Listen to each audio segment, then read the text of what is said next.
All right, good evening, afternoon.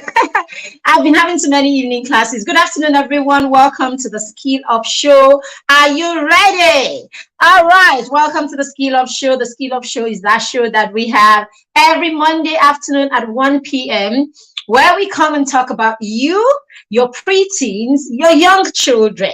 I always like to add that although the Skill Up Show is Skill Up Your Preteens, this show is perfect, right? It's an excellent show for parents with a preteen or parents even with a teenager.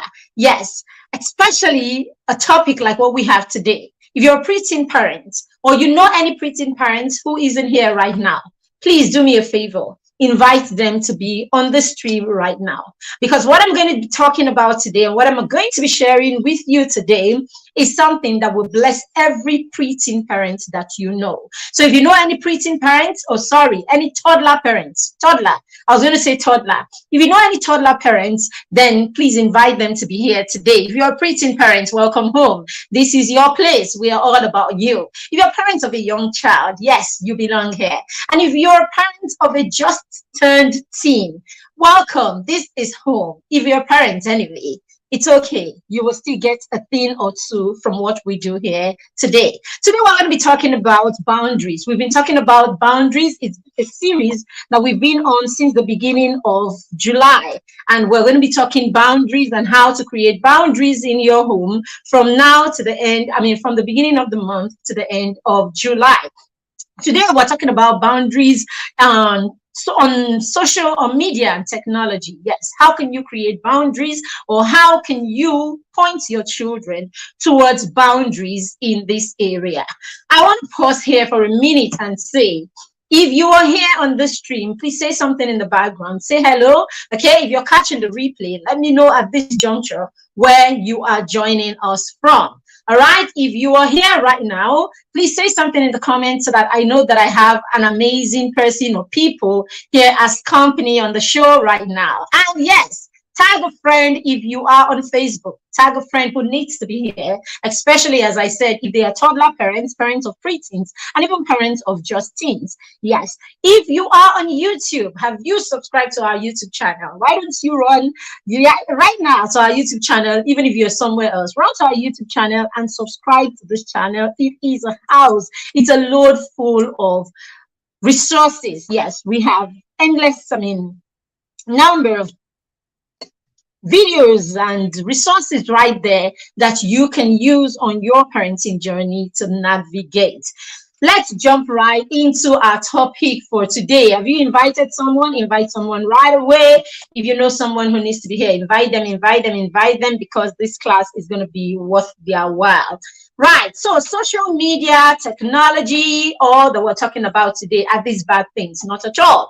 Technology has got its upside. In fact, technology is a new age. You can't even talk of the 21st century. You can't talk of what it is that we're doing today without hello Onifade. It's good to have you with me, ma'am. I couldn't even see that comment on my other screen. So thank you for joining me. Let's invite a few more people to join us. Everyone, let's skill up. If you are catching the replay of this after we're done, let us know in the comments that you joined us and you are catching the replay. Okay. All right, tag someone. I'm just giving you a minute or two to tag someone or share this link with someone, because this is going to be an educative session. If you're here, Christabel, let me know that you are here. Okay. All right. Good. So let's talk about it. Let's go into what we're talking about today. I said social media, technology, all of this is the 21st century. It is the future. So you cannot even pretend that it is not a thing, or we cannot look at it and look at it only from a negative point. No, it's not. It's a good thing. Okay. The challenge here is what we do with it, the purpose, okay, in your home, in your particular situation. What's the purpose for social media in your home, especially as it relates to your children? What is the purpose for it, and how are you using it for that purpose? That's where the real challenge comes in. All right, who are you raising? What are you raising? And what part does social media or technology or whatever media, what role does it play in you raising that child? All right, this is what we are talking about today. Now, if these things are not understood, if they are not managed, how are you, Anifa? Hi, Dr. Omalala, how are you doing? Okay. All right. So if these things are not looked at critically and they are not managed well, okay, they become a nuisance instead of them becoming a blessing. Social media, I mean, or other medias, and of course, technology. If it is not harnessed properly, it becomes a nuisance. And that's when the challenge begins. Okay. Now, if you look at the way we are raising our children today, because the challenge, or why we're talking about this, is because at different points in different quarters, we are already having the conversation about how our children are hooked on social media, our children are hooked to their phones, our children are hooked on technology. Even children as young as 3 and 4, okay, are already tied and hooked to these things. What are we even talking about? Even the toddler and even the baby that the mom is carrying on her lap is already hooked on these things. That's why you see a child is crying, and the mother just simply takes her phone and hands it to the child as a pacifier, and the child flips on the phone. In fact, you don't even have to put anything, just hand it to the child and you see. I mean, we see them. The child just flips and the child begins to scroll, and the child knows where to go, where to find what they want, and that's it. The child is having fun and the child is enjoying themselves. Okay, now you see your 6 months old, your 3 months old, your 1-year-old child already has this gadget and is already fixed on it, is already, what's the word now? He's already fixed on it, he's already addicted, right, on this thing. And this is where, as I said at the beginning, we should start asking ourselves, what's the purpose for this? Is it a pacifier? What's the purpose for this gadget? What's the purpose for these media platforms, right, to you? What's the purpose for these technology gadgets in your home? What is it? Is it the pacifier for your toddler? Is it a pacifier for your baby? Okay, what is it? You will have to define that, all right, for you to understand the role that it plays in your home and how you want to use it in your children. So, as I said, we are programming our children, or the way that we introduce these things in our home, we introduce it in a way that our goal is to have our children binge on these things. We introduce it in a way that our goal is to have our children become addicted to these things. Because how do you explain a 3-month-old or a 6-month-old who is already dependent on the phone? Now, if your child cries and you hand the child the phone, what's the goal? The goal is to help your child relate with this phone, or relate to this phone as something that they need to control their emotions. So you are already using this as an emotion pacifier. You're already using this as a need, as a way to get out of certain emotional struggles for your child. You already hand this phone to your child. So you are already defining what it is that these gadgets are to you and your children. You're already defining these things for your child. You're already defining what it is that your child is going to need this thing for. Remember, I said at the beginning, what's the purpose for it, and what do you need it for, and what is the purpose for it? So if you're a parent who hands it to your child, you already have a purpose for that gadget, and it is your pacifier.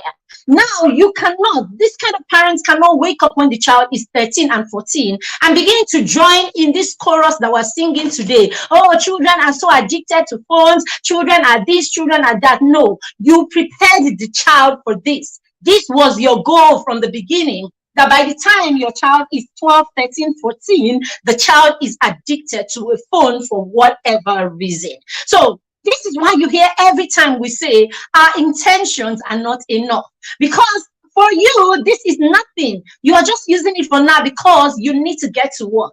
You're using it for now because you have a life too, and you cannot be here carrying a child up and down the place. So you need something that will get the child off your back, isn't it? You need something that will get your child off your back, and then you hand the child the phone, right? What exactly are you thinking, or what exactly are you hoping?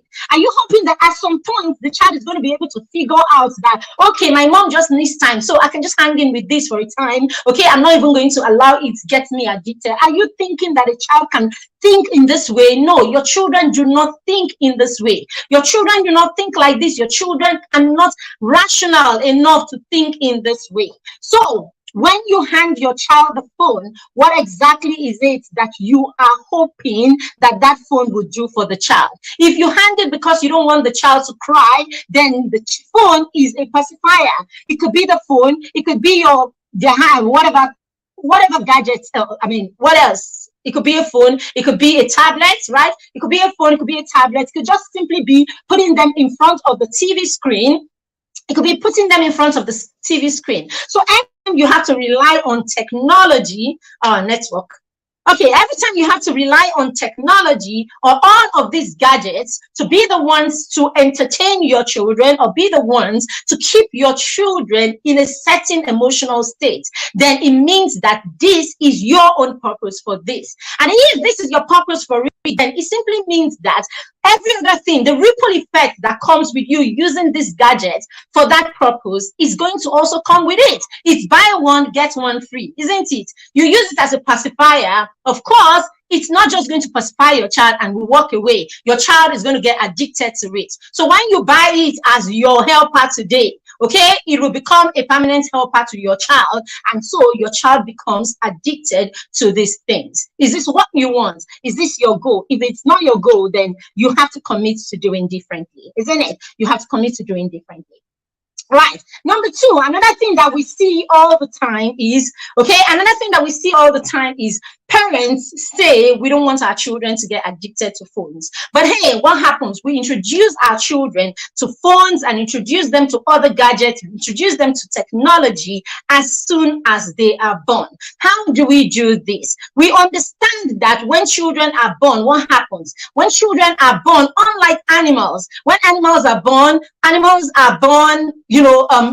fixed. They are born fixed. What the goat will be today is what the goat will be after now. So the goat doesn't need the parent to nurture them for too long, isn't it? The goat doesn't need a parent who stays in there and nurtures them for years. Okay, all of these animals don't need their parents to be there and to nurture them for long. The parents are just there for a short period, and after that, the animal can go into its environment and fend for itself. But contrary to this, it's different for us as higher animals, as human beings. Okay, so as a human being, your child doesn't come fixed. Your child actually comes empty. All right, so everything your child is going to learn in their environment, everything that is going to fix your child, everything that your child is going to know, is going to be dependent on your relationship with that child. So the brain of the child is highly relational. Yes, the brain of the child is highly relational. So what does it mean? It simply means that after children are born, everything that they will know after that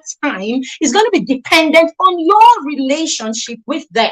Now, if as a parent you choose to be there for a short time and substitute your relationship with gadgets and other things and other people who do not understand your place in the life of the child, see what you're doing already. You're already constituting an obstruction to how your child's brain is supposed to develop. Your child's brain is supposed to develop by relationship. So yes, you are supposed to be relational. So it simply means that interaction, conversations, conversations, interactions, affection, all of it is part of the mix, okay, for your child to become fixed, to be that human being. So yes, children are not born fixed. Children are born empty, and they are going to depend on their primary caregivers and their environment for them to become fit to be the human beings that they are meant to be, the human beings that we are raising them to be. So if you substitute that relationship between you and the child and you replace it with gadgets, you replace it with items, you replace it with all of these things, now what will happen to your child is your child is going to connect to these things. Your child is going to relate to these things. Your child is going to be consumed by these things. So yes, your child is going to build a connection, an affiliation with these things. So yes, your child is going to get automatically addicted to these things, because you were meant to be the one that your child is supposed to have this kind of relationship with, because you are the one that's supposed to relate with the child, right, at this stage of their life. So if you're not there relating with them at this stage of their life, and you are replacing it with all of these things, this is where your child is going to get his comfort from. Yes, this is what comforts him. This is what makes him relax, because this is what you introduced to him early. So you see why our children are likely going to get addicted, because the people that they should connect with are not there, but have replaced their presence with other things in the lives of their children. So you see what we are talking about when we say, what is your purpose, right? What is the purpose, and what it is that you are using those gadgets and the technology in your child's environment for? Okay, fixing the human being is going to be done through relationships, as I said. So what kind of human relationship are you fixing? Your child will gravitate towards the fun and exciting things, okay? The things that accommodate the child. What is fun in their environment? That's what your child is going to gravitate towards. Okay, now let's go back to when children are born. As I said, children come empty, not like all of these animals that come probably, practically fixed. They just feed with their, the adults just nurture the children for a short while, and then the children can go and begin to live their lives. But for a child, it is different. They come fixed, and everything that they know, everything that they would see, everything that they'll come to understand in their environment is according to what is present in that environment and the relationship with their parents. The brain is going to develop based on that relationship, isn't it? That's why I said at the beginning. So now this is the reason why your child is attached to you from the very beginning, because all of the pleasure that your child knows, all of the fun that your child knows, all that accommodates the child in that environment is you. So the first moment the child is born, you are the one that is there. You are the one that breastfeeds the child. You are the one that holds the child. You're the one that comforts the child. You are the one that provides safety for this child. So yes, your child is going to gravitate towards you, because it is you, the mother especially. It's from you that they get their feel good, the good feeling. It's from you, isn't it? It's you that actually triggers their pleasure center. So every time they see you, every time you laugh with them, every time you look into their eyes, right, dopamine is released into the child's system. So you are the stimulus for fun and joy and happiness in the life of your child. But what happens to us as parents, as the children begin to grow older? What happens? We begin to detach from our children, especially by the time we get back to work. We leave them with people who are not present in their lives in that way. People who, in many cases, replace affection and replace their presence with all of these gadgets. So you see why our children get addicted to these things early. I said in my post earlier, it's deeper than just the fact that you have a phone or you have TV or you have other technological gadgets around you. It's deeper than that. All right. So at this point where your child is looking for who will comfort them, who will comfort them, who will hold them, who can accommodate them, right, and who they can turn to. What happens? You are not there because you have to be away. And then you hand them to people who practically use all of these gadgets and all of these technology appliances to replace the presence of human beings in the life of the children. So you see, your child is already introduced to watching TV or listening to some voices from a phone and all of that. So gradually, this is replacing who you should be in the life of your child. So your child is getting that. It's a phone that accommodates the child. It is the phone that accommodates him. It's the phone that amuses him. It's the tablet, that tends to give him all the attention that he needs. Every time he taps on the tablet is right there. And so your child gravitates to this particular thing because this is what is there. This is your child's safety. So yes, you have replaced yourself with these gadgets in the life of your child. So we see why our children are always addicted, or why a lot of children are addicted to phones and to gadgets. Is it making sense? Are we beginning to understand what it is that we're talking about? All right. I said the phones, gadgets are involved and they take all the attention. They give our children 100% of their attention, right? The phone is there. He just needs to hold it and he gets 100% of the satisfaction that he needs for time from the tablet, because you just hand that tablet to the child and the child is looking at that tablet and laughing. All right. So this is what stimulates the child. And so every time the child is stimulated by this gadget, what dopamine is released into the child's system, right? That's what rewards the child. That's the what do you call it now? That's the what is it called? The neurotransmitter, right? So it's the neurotransmitter that is associated with reward and pleasure. So every time your child gets the gadget, he puts it on, he looks at it, he's stimulated. Part of that part of the brain is stimulated, and then the child gets that happy, rewarding feeling. The child is pleasured. And so why would the child not cry for the phone all the time? Why would the child not turn to the phone all the time? Why would the child not depend on the phone? So why would the child not be addicted to the phone? So when we come as parents and we begin to have all those adult arguments or all those adult conversations, and we put children in the middle and make children we try to make children look like the way they are wired, the way they were wired. I mean, the children of these days, the way they are wired. Okay, we make it look as if digital cocaine. You are very correct. All right. So we make it seem as if there's a way that God wires them in this generation, that they just come in and they're just different from us. No, we are just raising them differently. We are the ones who program them to be like this. We're the ones who replace, what we should be in the life of our children. We replace it by using gadgets and technology instead of us. The child will grow through relationship.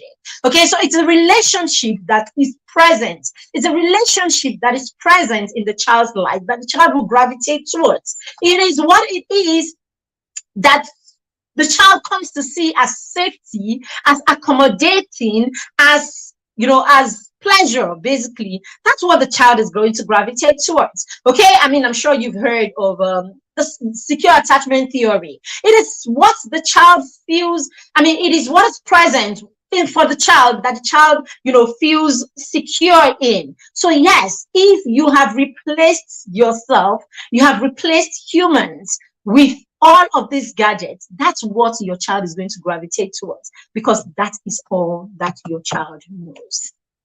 That is all that your child knows. And so this is what your child is going to be turning to or paying attention to.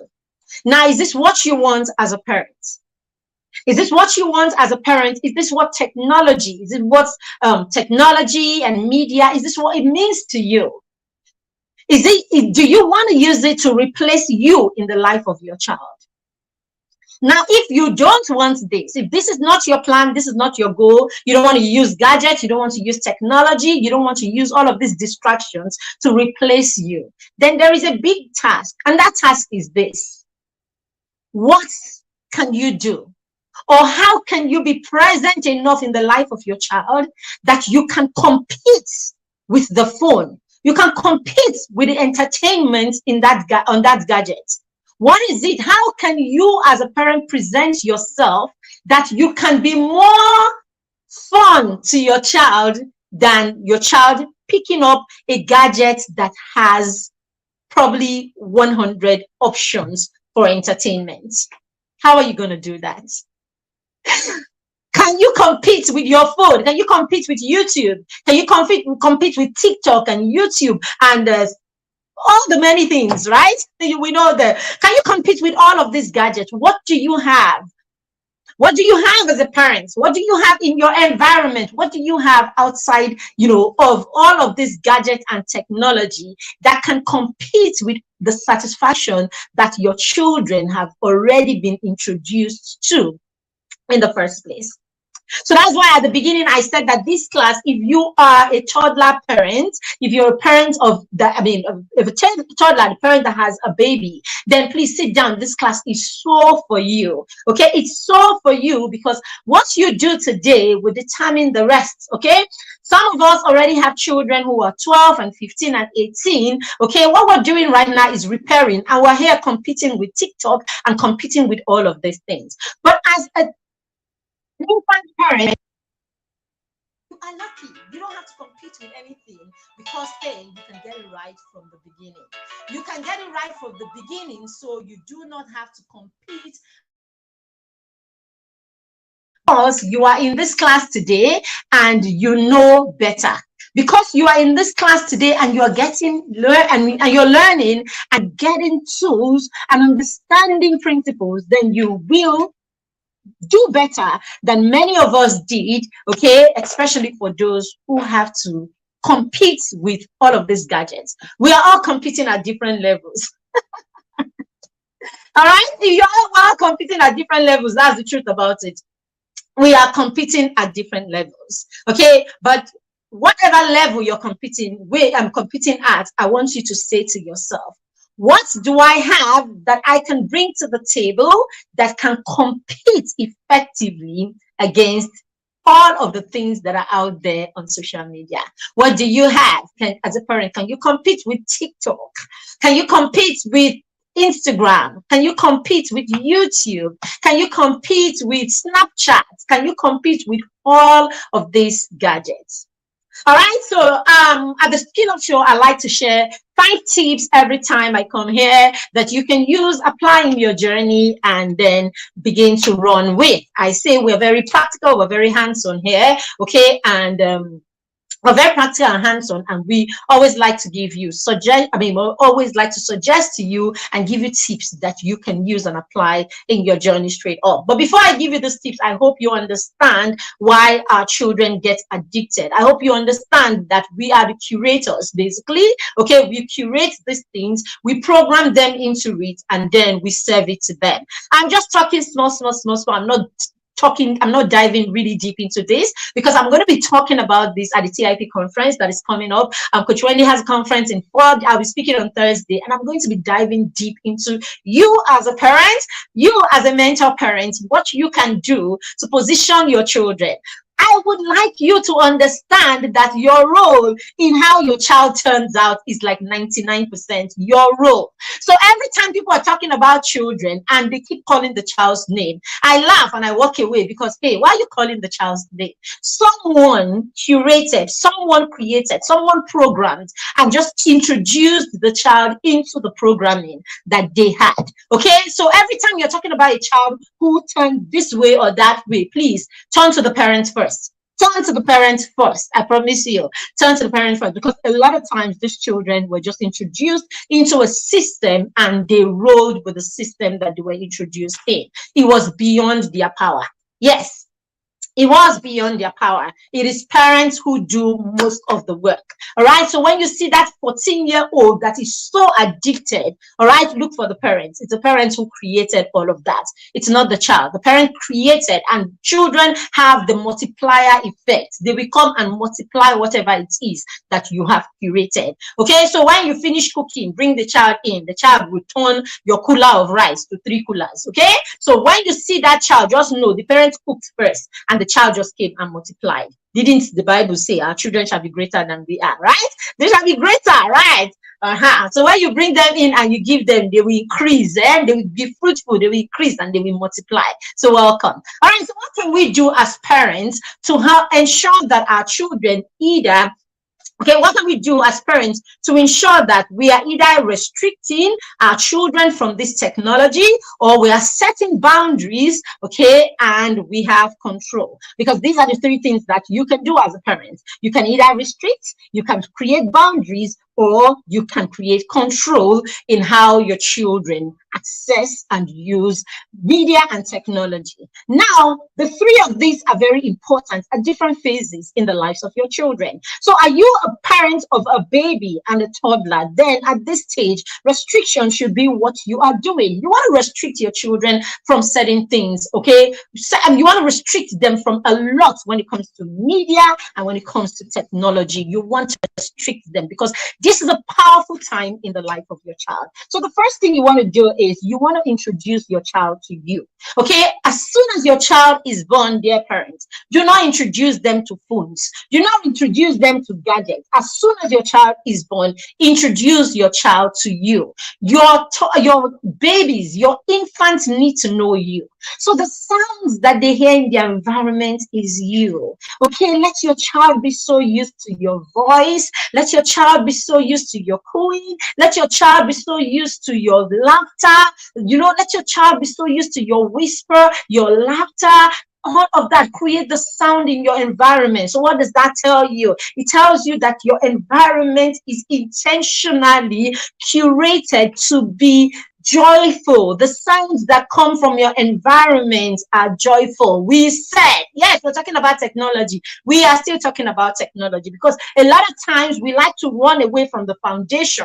We like looking for how to solve the fruit on top of the tree. We don't like going down to the roots. And I'm not going to do that, solve the tree, fruit on the tree with you. I like to go down to the roots. So yes, this is where it starts. That child that is there and does not talk to people, all she does is dig on her phone. It starts right from here. Right from that day the child was born. That's where you begin to raise the child not to do that thing that you are seeing today. Okay, it starts from the child knowing you. Some of us will say, oh, okay, how about us that we did not have all of these gadgets? Our parents did not introduce us to these gadgets. How come we are still addicted and all of that? It's because our parents did not introduce them to us. Okay, so the absence of something does not mean that the child knows that thing. Okay, so yes, a phone did not exist at the time a lot of us were born. Does not mean that the things that should be present were applied. Okay, so if you like, don't give your children phones and still don't do the things that you should do, the child will still have all of these struggles. And when the child sees the phone, even if he sees the phone at 30, the phone will still mean, all of this to the child, because the things that should be in place so that the phone does not have, this technology does not have the effect they have on your children, those things were not in place in the first place. Okay, so the absence of something, the fact that you have not introduced something, does not mean that when that thing comes, the thing will not get access to your child. Because if there's nothing there blocking the space for that thing to get access, then that thing will still get access and still cause the same amount, okay, or about the same amount of damage. So what you want to do is introduce your child to you. Let your child know you. Let your child know your voice. Let your child know your laughter. Speak to your child. Engage your child. Okay, do what it is that you were made. As a parent, do what your primary assignment is. Your primary assignment after you give birth to a child is to introduce the child to the world, is to introduce the world to your child. Your child should see the world through your eyes. Your child's brain is going to develop through your relationship with the child. It's you who is the primary caregiver. So the first relationship that your child will know, the first thing that will fill your child's brain, the first thing that your child will soak up from his environment is meant to be you and what it is that you have in that environment. So you are your child's first curriculum. So your laughter, the way you think, the things that everything about you is the first thing that your child is supposed to consume in their environment. So fuel your child so that your child is drawn to you. You are fun to your child. You accommodate your child. You are what your child is addicted to. That's what we're saying. Okay?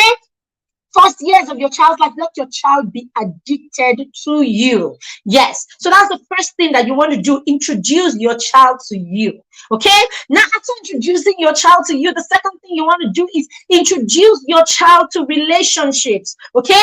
Introduce your child to other people, other human beings. Yes. So after your child, so that's why, see, these things there, nature has already put these things in place. It's just that we're not intentional about it, and we're not sapping the full fruits. Okay. We're not sapping the full extent of what God has already placed. Okay. Because yes, naturally, when you give birth, your child is first attached to you. So maximize it. After that, your child begins to know the people in their environment, isn't it? They know, I mean, other people, their siblings, their siblings, daddy, their siblings, and then every other person, the neighbors and people in that environment, your extended family members and all of that. So introduce your child to people, introduce your child to, connecting with other human beings, right? So instead of instead of having a phone or a tablet or a TV entertain your child, why don't you have your child and another child play? Why don't you have the older kids play with the younger children? Why don't you have the child out? I mean, as they grow older, why are they not out in the park? Why are they not interacting with other human beings? Why are they not meeting other people? Why are you using a phone and why are you using gadget to pacify your child when you can say to the little brother, why don't you keep your brother company and then have them interact with human beings so that after you, they are connected, they are drawn, they get their fun, and yes, other human beings stimulate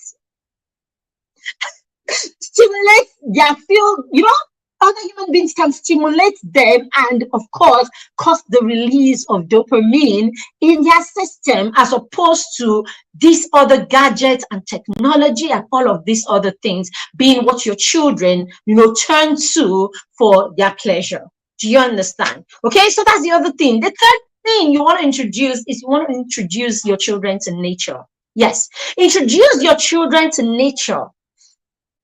Go out with your children. I used to do this a lot with my children. I mean, especially my second. I did this a lot with my daughter. When my daughter was between 3 and 5, the moment she could jump around and walk around, especially when we were homeschooling. During the days when we were homeschooling, we woke up in the morning, we read a book in the morning. After that, we fixed breakfast, we had breakfast, we read a book, we're making breakfast and we're reading a book and we're done with that, and we go for a nature walk. Yes, we go for a nature walk. She's there trying to catch a butterfly. We're there we grab a grasshopper.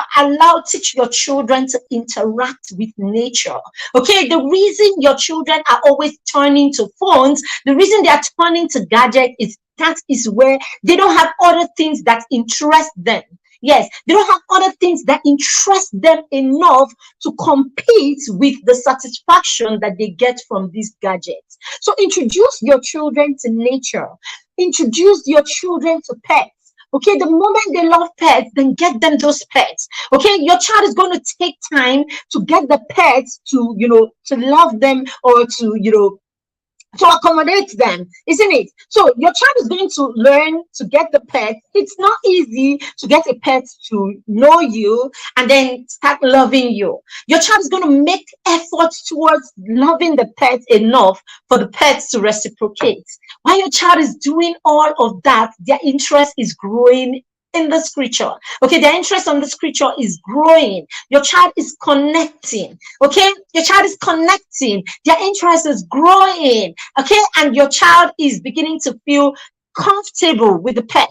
Your child is getting his feel good, right? That's pleasure feeling from being with the pets and having time with the pets. Okay, your child is connecting. Okay, and your child is having fun with the pets. It's the same thing. It's the same thing that your child does with the phone. The phone becomes the reason for their fun, for their everything. So that's why they turn to gadgets. So if you want your children to gravitate towards other things, okay, or away from gadgets, then introduce your young children to pets. Okay, let them spend their time trying to take care of the pets, connecting with the pets, becoming friends with the pets, and all of that. Very, very important. That's number 3. Okay, number 4, we're going to be off soon. Okay, the Skill Up Show is a very short show. It's supposed to be a 30-minute show. Sometimes we drag it to about 45 minutes, and other days we could do 1 hour. But hey, today let's go on at finishing at 4:30. in 45 minutes. Okay, the other thing that you want to do is, after you have introduced your child to you, you have introduced your child to people, okay, to relationships, to human beings, right? To relationships, okay, bonding with their friends, with their brothers, okay, with their sisters, okay, going out to the park to play, as opposed to handing them gadgets and handing them phones and all of that, okay? Introduce them to people instead. Okay, the next one I said is introduce them to nature, introduce them to pets, introduce them to being outside in the sun, okay, being outside in the rain, introduce them to animals, introduce them to pets, introduce them. Okay, when you put them out there, you realize that they connect with nature and they're not even afraid of these things a lot. That's where they connect and they have interest in these things, as opposed to turning their interest to to gadgets and technology all the time. All right. The first one is you want to create boundaries around tech. Okay, you want to have a media plan. All right, and now what does that do? This spells out from the very beginning what is acceptable and how much screen time is screen time and the use of technology. Okay, this narrows it to, what is acceptable and what is not acceptable, how much of it they can consume and how much of it they can't consume. Now, as they grow older, we said at the beginning that, hey, technology is part of us, it's part of our lives, and our children are here to have it. So when your children grow, by the time your children get to 4 and 5, because your 2-year-old doesn't have any business. Your child less than 2 years does not have any business at all with TV, I promise you. Okay, put resources that your children can interact with, okay, with other human beings. So when you have your 2 children playing, get them resources that they can engage with, okay, and that can help their interactions become even more intense. Okay, so get them all kinds of tools and all kinds of resources that they can use. So those resources will foster their connection with each other. So you see how we use these things. Okay, we can actually get things that are technology oriented, but these things are not on their own what the child is drawn to. Okay, it is what the child can do with these things. Okay, I'll come to that. That's the last one. What they can do with these things, okay, and how they can interact with these things that can make them better, not how they can consume these things. All right, so number 4 is you want to introduce them to, you want to, of course, have a plan on ground as per what is acceptable. Now, in this media plan, this one is actually robust. In this media plan, before your children come to that age, always create your plan ahead. Yes, so by the time you're still there dealing with your 2-year-old, you're still playing with animals, going for nature walks and all of that, you are already beginning to put in place how you are going to introduce your child to technology, or how you're going to bring technology into the child's life. All right, or how you're going to bring media, technology, all of it into the child's life. So decide at 3, what are you going to introduce your child into, or what are you going to allow your child interact with at age 3? Okay, you can decide at that point. At age 3, it's going to be just nursery rhymes, okay, on this gadget. You're going to watch, the children dramatize these rhymes, and it's up to you. Okay, but hey, make those decisions. At age 3, all my child is going to watch is educational videos, and just educational videos are going to be for just 20 minutes or 30 minutes in a day. All right, when you do this, you put media and technology where it belongs, as entertainment, or as educational, as resources that you use to extend learning. Yes, okay, so you put it where it belongs. You define what it is, or what role it plays in the life of your child. Remember, I said at the beginning, how are you using it, right? And what is the purpose for it? How are you using it and what's the purpose for it? You must define that. You must define the purpose of media or technology in your home and how it's going to be used in your home. If you're not doing that, then there is a challenge, there is a problem. So define how it's going to be used and what purpose it's going to be used for in your home. So create your plan at age 3. How is your child going to interact with these gadgets, okay, with technology and with media? How are you going to interact with it at that age? Okay, we're going to watch an educational video from YouTube on YouTube, okay, 30 minutes in a day or something like that. Every time we go, we have a nature walk, okay, I will come back and I will use a video, okay, maybe because my child is a visual learner, so I'm going to use videos to reinforce what it is so that she can see the picture and all of that. So you could use that. Oh, because my child is at the stage where I'm developing their ability, their listening skill. Okay, so I'm going to use YouTube videos without the picture, and we're going to use that for listening. I do that a lot. I have the children listen to stories. When children, we're going to be doing this even in the book challenge. All right, we're going to be doing this in the book challenge that's coming up soon. We're going to have our children listen to audio stories. Okay, that's you helping them develop that sense. Okay, listening, their listening skill. You're helping them develop their listening skill, and then of course you're introducing other voices apart from your voice. Okay, so you can actually do that. As we said, gadgets, tech, media, it's not bad. They're all not a bad thing. It depends on the purpose that you have them for and how you are using them. Okay, in the book challenge, have I talked about the book challenge? So we have a book challenge that is coming up very soon. I'm going to be talking about that very soon. So yes, you can use it for, your children to listen. How are you using it? At 4, what are you going to introduce your child to? What is your child going to be introduced to? At 4, do you want your child to start watching some shows on TV? Okay, what shows are you going to have your child watch on TV? For how long? Okay, I'm going to allow the child have a 30-minute screen time at age 4. It depends on you. Go online, check and see, okay, what the experts say and what age, is appropriate. Okay, I'm sure out there you will see what age you can use, how much of screen is prescribed for different ages. All right. So decide that. My daughter, for instance, she wasn't even interested because we didn't introduce media, okay, and technology in that way. Our daughter did not sit to watch a program before she was 3. At 3, you can have a TV screen and she's passing. It didn't mean anything to her because in her first 18 months, she didn't even see she didn't watch any of it. It wasn't a thing for her at all. So by the time she was 2, she just passes. She just passes and goes. It didn't mean anything. She was too engaged. She was too busy. She was too busy for TV. So decide at age 4, is it 30 minutes of watching a particular show that you want to introduce? Okay, is it that you don't even want it at all yet? Or is it still just the educational video? You want to increase the time to, maybe 40 minutes or 1 hour instead of 30 minutes. Even 1 hour is too much, if you ask me. Okay, so you want to increase that. And then by the time they get to 6, okay, I want them, they can start watching certain cartoons. So have a plan. That's what we're talking about. By the time your children are 10, what is acceptable? What do you have in your plan?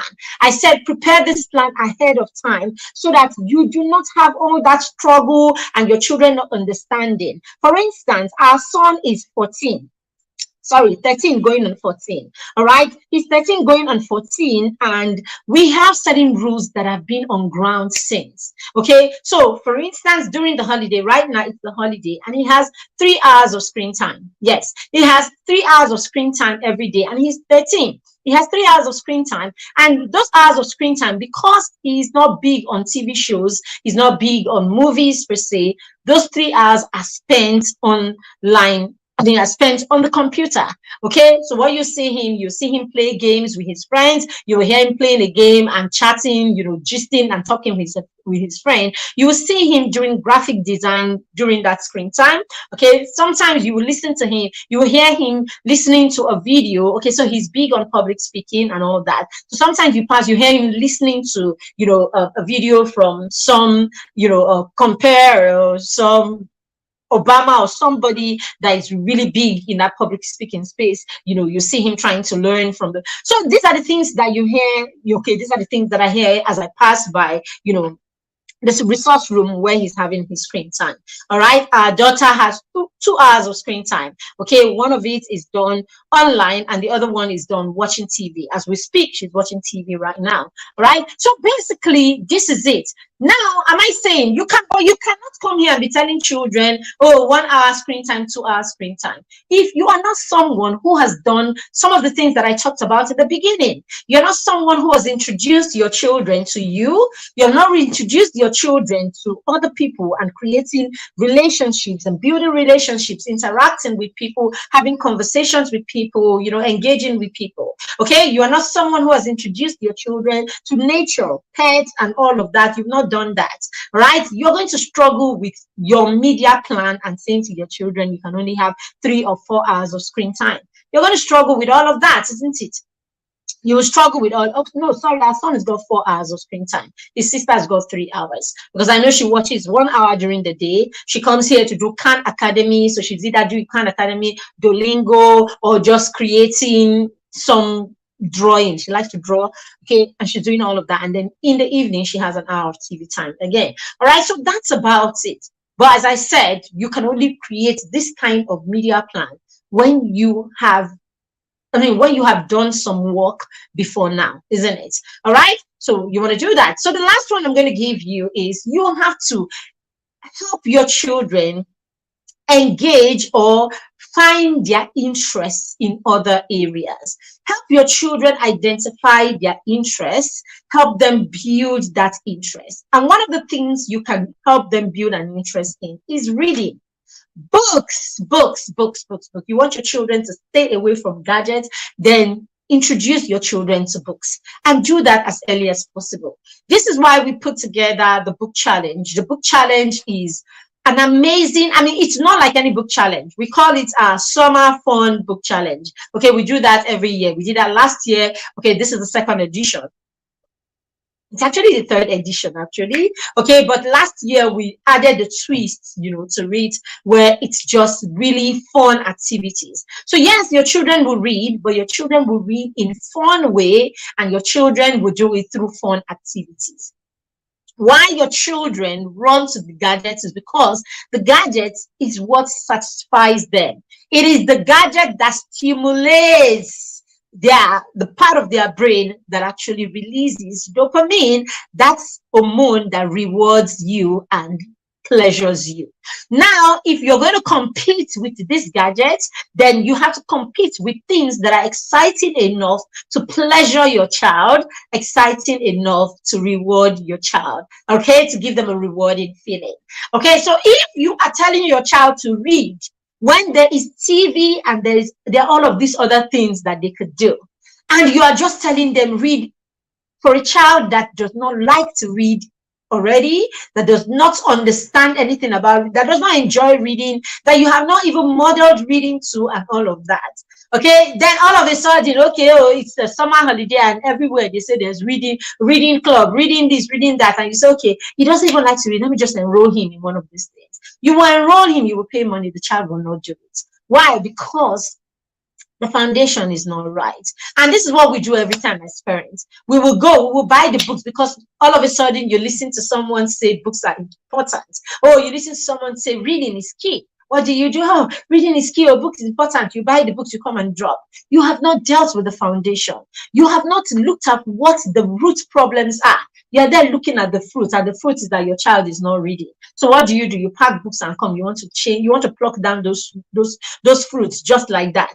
It's not going to work. So you will bring the books and the children will play with the books or will not even pay attention to the books. And then the next time you see people like us who write books for children, say, come and buy books. You say, I beg, just leave me. I don't buy books. My children will not read. My children will not read. No, you did not prepare your children to read. You did not raise your children to read. Your children read.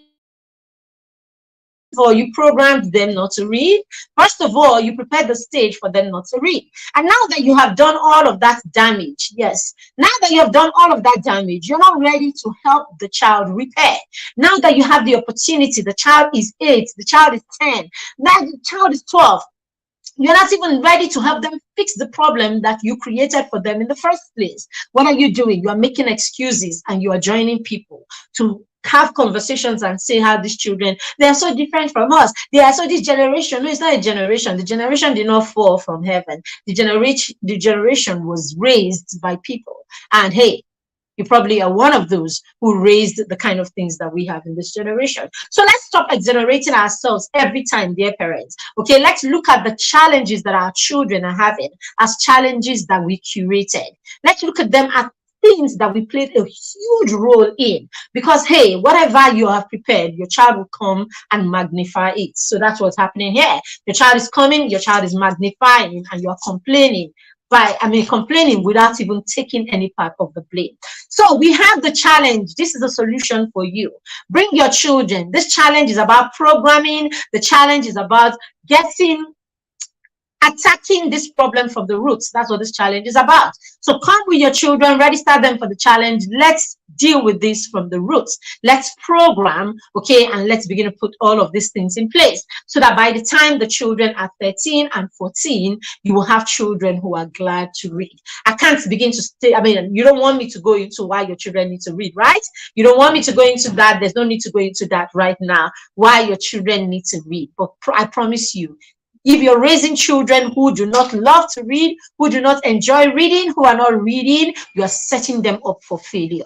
Please do something about it, and we're here to help you. All right? So that's about it. I said I was going to give you 5, and this is not to say this is all that there is. There's a lot more. But hey, in this show, we just give you tips here and there so that you can use these tips and run for the week. Okay, introduce this into your parenting. Look at all of these things that we've talked about and start making your adjustments right now with ease. As you do this during the week, you will realize that you'll begin to see results. Then look for solutions. Okay, find your solutions. Come to us. We have solutions when it comes to your young children and your preteens. Okay, get solutions anyway, whether it's from us or somewhere, or just do something and help your children. But I promise you, the solutions that we give you are effective, and we don't just give them and go. We're here with you, walking you through your journey. All right, that's why we also create books that can help you. All right, so this book is an amazing book. Okay, it's our first book, my first book, Bedtime Stories for Champions. Okay, if you have a child that is between 7 and 13, they need this book. Get them this book, and you can start talking about other young children and the amazing things that they're doing. This alone will spur your child to want to start thinking more, doing more, reading more, and all of that. There are children who have read books, journaled books, and they have moved on to become authors right from this book. Okay, the next book we have is Baby Steps. Baby Steps is a book that my son wrote as his first decade project. He wrote this book when he was 10. All right, so it's about a child and how the child went through a journey to becoming, to start making baby steps towards his purpose. Okay, how he struggled with reading books and how he came around to reading books. So your child's story is locked in here. And that's the thing about reading books. When you raise children who can read books, you can hand them books and use the books to start the conversation for whatever you want to teach your children. Okay, so right now you're at the point where you want to get them to read. Okay, take this book and read this book together, and let him see how another child about his age struggled with reading before he came around to reading. So that's why books like this are very key. All right, then we have the planner. We have our journal, our Skill Up journal. This one, and this one is a lifesaver. Okay, you can get your children to begin to think for themselves, begin to walk their journey by planning, okay, and documenting their journey throughout the year. This is for a whole year. This book used to be 4,500, but we're giving it at $299, just about 3,000 now, because we can and because it's important that you have it. And then we have this individualized planner. Okay, this, I don't know, I don't market this book enough. I don't even market this book at all. A lot of people don't even know I have this book. But this book is something that you use for life. Okay, so right in this book, I have notes that I write to my children. And I have notes that I write. Every important date in their lives is right here. When things happen, we fill it into this book. We write notes for every phase of their life. So this has your toddler phase, your infant stage, your preteen, your teenage phase, your adult phase. So you write all those important notes, what you're doing with the children, how you're doing it, and you can hand this to the child afterwards. So this is a legacy kind of documentation material. Well, when you're done, you can hand this to your child, and this can be the reason why your child ventures into raising their own child intentionally, because all that you have done with them is documented inside here, so they can replicate. So you see how we do these things, and we're not even sure our children can replicate all the hard work that we're doing today. Okay, so we can use that. Okay, then we have Christmas stories. Christmas stories for champions. We're done with it this year. We are relaunching. No, we're relaunching this book, right? We're relaunching this book in a few days. No, in about a week. We're relaunching this book so that the copies that we have are down. So we want to bring in new copies. Amazing books. I mean, an amazing book. It's a collection of stories of different parents and what Christmas was like back in the day, in the 80s and the 70s. It's not just Christmas. So you'd be like, oh, I'm not a Christian. No, anybody can read this book. It's just a collection of stories of what our Christmas was like for us growing up that our children do not know about today. So it has different stories from the north, the south, the eastern part of Nigeria. So your children will read and be like, that's what really used to happen. So this is an amazing book. So watch out for the pre-launch. You can buy it. Okay, if you're buying it during the pre-launch season, it's going to be a little it's cheaper. Okay, because we're pre-launching it. All right, these are just the few last copies that we have. And then my parenting book. Okay, the mentor parent. This one, amazing, amazing, amazing small book you can put in your handbag and read so that you know the journey that I went through, why I struggled to become this parent that I am today. Amazing book, especially for young parents. Okay, parents to be and young parents. It will just give you perspective. It will help you understand that your struggle is valid and it's not just you. Some of us went through the struggles and some of us are still a work in progress, aren't we all? All right. So thank you very much, everyone. It's exactly 1 hour. All right. And so we can roll right now. So if you would like to be a part of the challenge for your 0 to 10-year-olds, which is not just an ordinary book challenge, it's a programming, launching, it's something that you are doing for the long term, for your child. Okay, that's why you should join this challenge. That's amazing. All right, so it's just 3,500 naira. All this big grammar and speaking, 3,500, and we're with you for 30 whole days from the 1st to the 30th of August.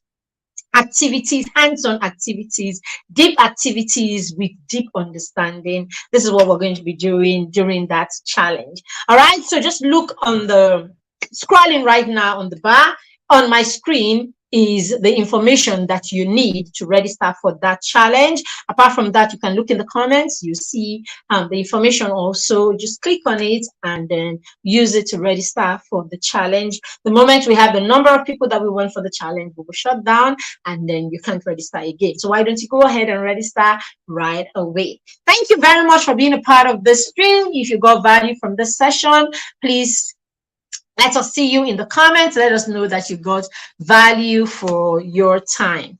Thank you very much for being here. Have a fantastic rest of the day.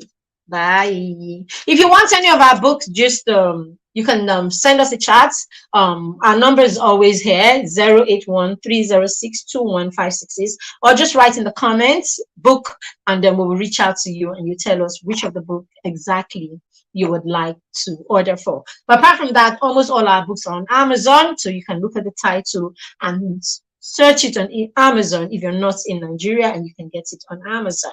All right, in Nigeria, you can get it from our pickup points in many cities around, around the nation, basically. Thank you very much. Have a fantastic rest of the day, and I'm signing out. Bye.